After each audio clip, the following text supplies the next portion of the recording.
Welcome back. Let's go ahead and discuss the Lesson 6-2 assignment together. Number 2, find the value of each variable in each parallelogram.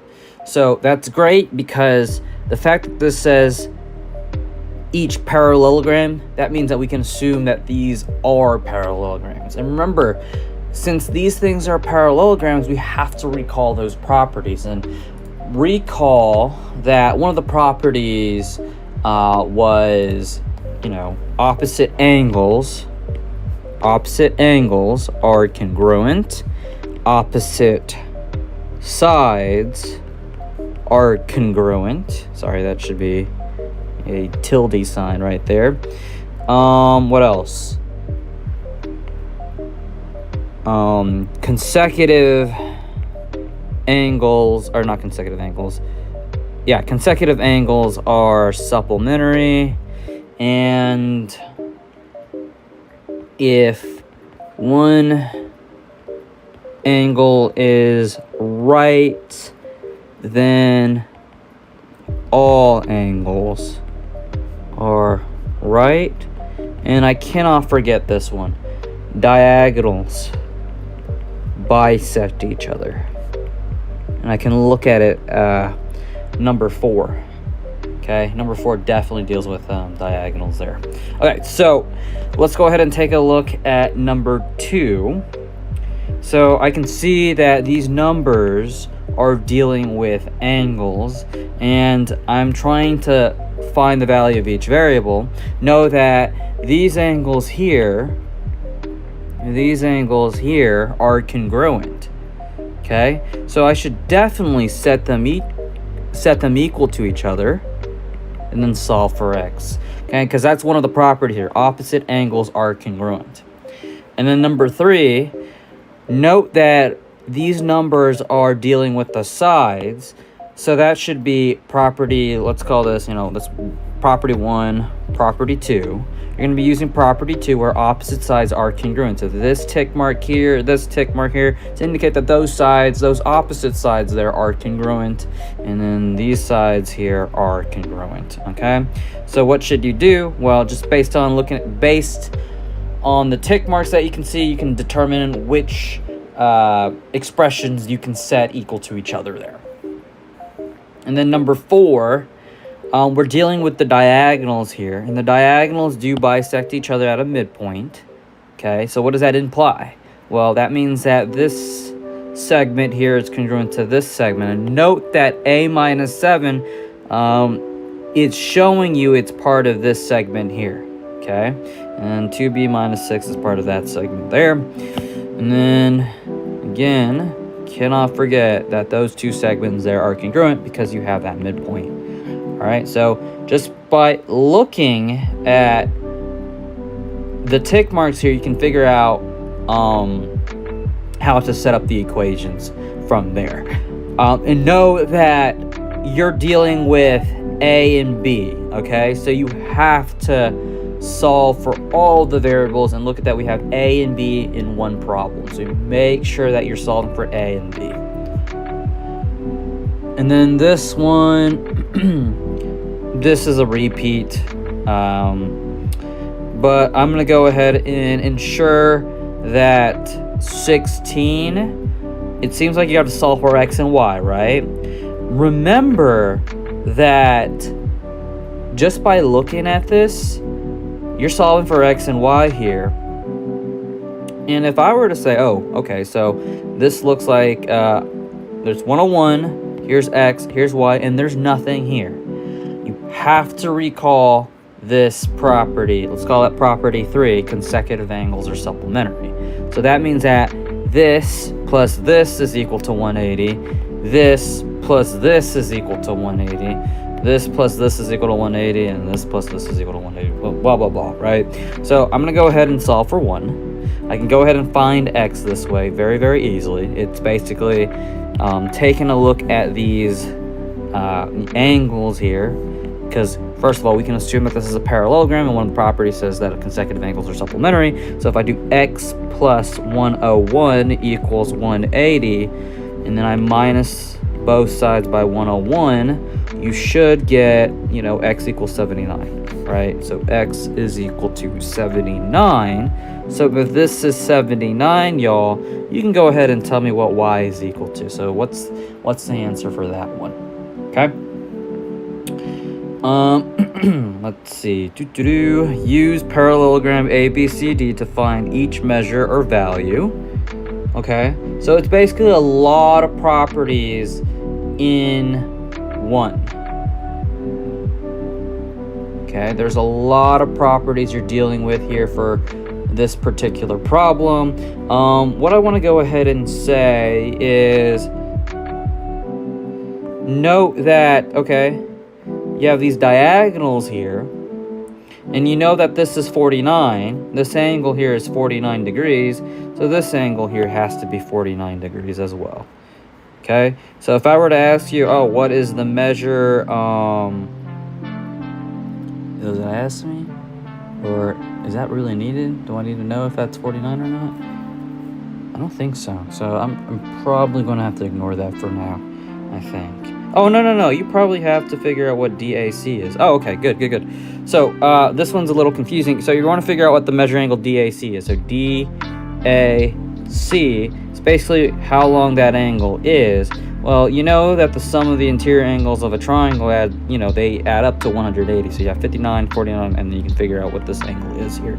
So you have to do 180 minus 49 minus 59, and whatever that is, that's your answer for number 34. Okay, so be sure you are on the lookout for that one. Figuring out what x and y are. Let me see what x looks like. So, okay, so x is really easy to figure out. Just remember your properties. Opposite sides are congruent. Okay, and that applies for y as well. So just by looking at that, you can on your own, because we already did an example, you can just draw the tick marks and see which ones are congruent. And then let's see, A, F, B. Okay, so to figure out what AFB is, angle AFB is, essentially what you got to do is you're going to apply the linear pair theorem. You're going to apply the linear pair theorem. So if this is 49, how long is this, right? How long is that? Because they have to add up to 180 degrees. Okay. All right. Let's take a look at this one for number 1 and 2. Determine whether each quadrilateral is a parallelogram. We're going to use the converse theorems. You can see that number 1 here, opposite angles are congruent. So you can see that this angle and this angle, they are congruent. And then this angle here and this angle here are congruent. So yes, both pairs. Both pairs of opposite angles are congruent. So yes, you can see that. Let's take a look at number 2. I can see that we're dealing with diagonals, and note that this is congruent to this, but this is not congruent to that. So they don't bisect each other. They don't bisect at a midpoint. So you can say that no, and you can explain why. No, and then you, the student, will explain why. Okay? Because remember, with these diagonals, they have to bisect each other at a midpoint. But the midpoint, it looks like that midpoint only applies to this thing here. Okay? And it doesn't apply to that one. Because if there was if this was the midpoint, then this segment here and this segment here have to be congruent. But they're not. So no, you cannot say that this is a parallelogram, and your goal here is to explain why. Okay? And then number 4 and 5, find x and y so that the quadrilateral is a parallelogram. So make sure that you're using the theorems. You definitely want to use the converse theorems from this one. If opposite angles are congruent, then use that information to find x and y for number 4. And then number 5 would be if the sides are congruent, then you can say that you can, you know, set things equal to each other that way. All right, this one, oh, I don't like this one, but we have to do this one anyways. But graph each quadrilateral, and the reason why I don't like is I hate graphing, but that's fine. Graph each quadrilateral with the given vertices, determine whether the figure is a parallelogram, justify your answer with the method indicated. So for number 6, it says, okay, you have these points here, and you're going to be using the slope formula. Let me go ahead and write the slope formula out for you.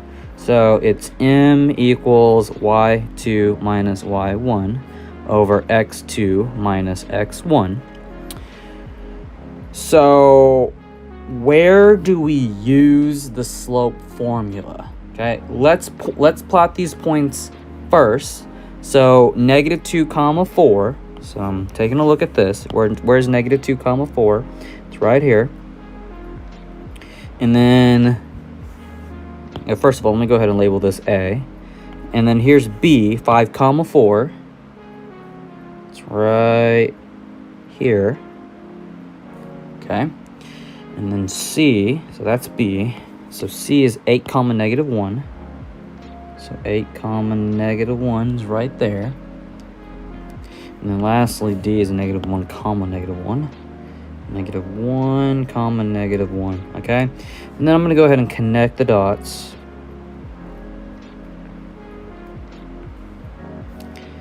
So which points am I using for the slope formula? So if I go back to the notes, you definitely want to go ahead and take a look at, you can take a look at this definition here, or you can take a look at theorem 6.5. Okay. And it says, remember, if the sides are parallel, then this is a parallelogram. Okay? So, yes, I can just take a look at this and be like, oh my goodness, it's pretty obvious that they're definitely not parallel, just, you know, by looking at this and this, right? Obviously, but I'm sorry, but you're going to have to show the work for this one. I'm so sorry, you're just going to have to do it. So let's go ahead and find the slope of this and this, and we compare. So the slope of AB, actually, let's not do that one. Let's do this and this, and then, you know, this point here is what, C? Oh, that's D. Let's find this slope and find that slope. So it's A and D. So A, D, and then I'm gonna look at B, C. So the slope of AD is, okay, well, this is x sub 1, y sub 1, x sub 2, y sub 2. So this is using this formula here. It's y2 minus y1 over x2 minus x1. So that's -5 over -1 times -1 minus -2, which is -1 plus 2. So that's -5 over 1. And then if I were to look at the slope of BC, well, BC is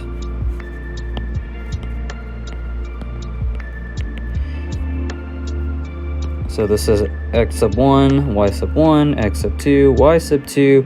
So you got -1 minus 4 over 8 minus 5. -1 minus 4 is -5, and then 8 minus 5 is 3. So just by looking at these two slopes here, they are not the same. They're not parallel whatsoever. So what can I say about this figure, this quadrilateral? We can say that no two pairs are not parallel meaning have same slopes. So you can't say that this figure here is a parallelogram. Because remember, parallelogram, the name, it has two pairs of parallel sides. Okay? Alright, and then number 7, you can take a look at the notes to, find the midpoint. Alright, okay.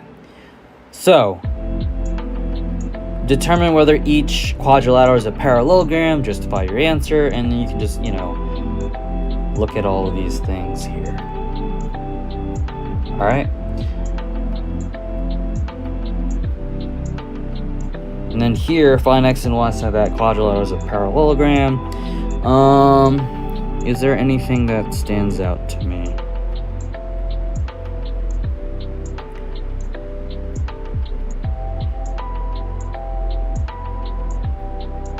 Okay. So 18 looks fine. 19. Let me see.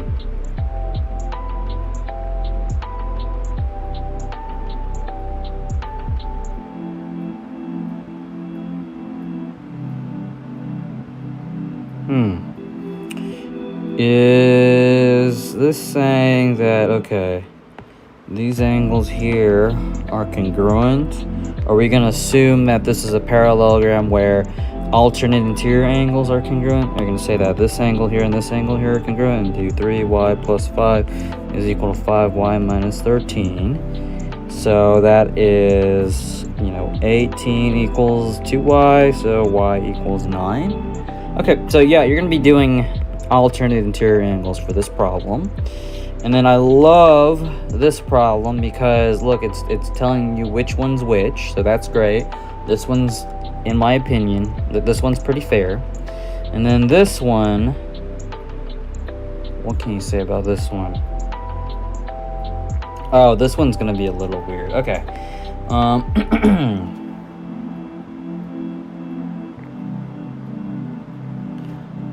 So assume that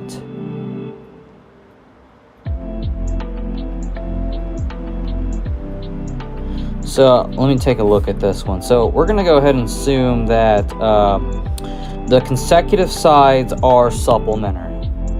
Okay, for this one I can't say opposite angles are congruent because look, 2x plus 2y equals 4y plus x, and then if you minus x on both sides, you get x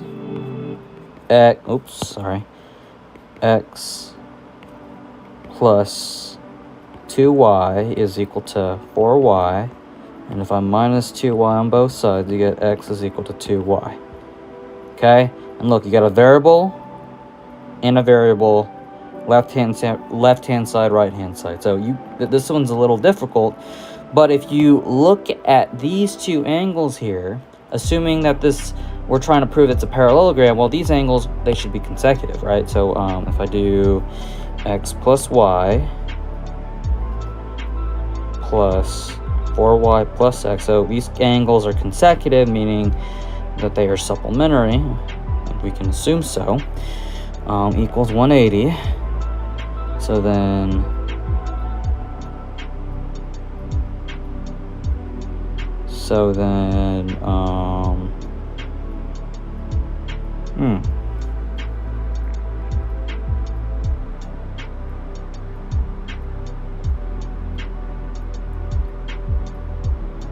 whoa, what do I do here?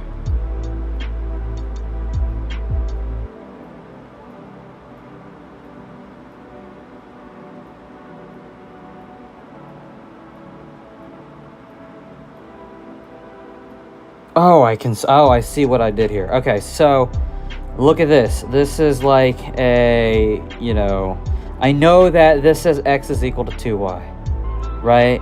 Know that this is x is equal to 2y, and look, I got an x here and an x here, so I can replace those x's with 2y. So 2y plus y plus 4y plus 2y is equal to 180. This is sort of like a systems of equation type of deal. And then, okay, if I combine the like terms here, 2y plus 4y plus 2y, well, that's 9y equals 180. So if I divide both sides by 9, you get y equals 20. And if y is equal to 20, y'all, you can figure out what x is equal to. So x is equal to 2 times 20, which is equal to 40. Okay? This one's a little hard. All right, so that's how you do number 22.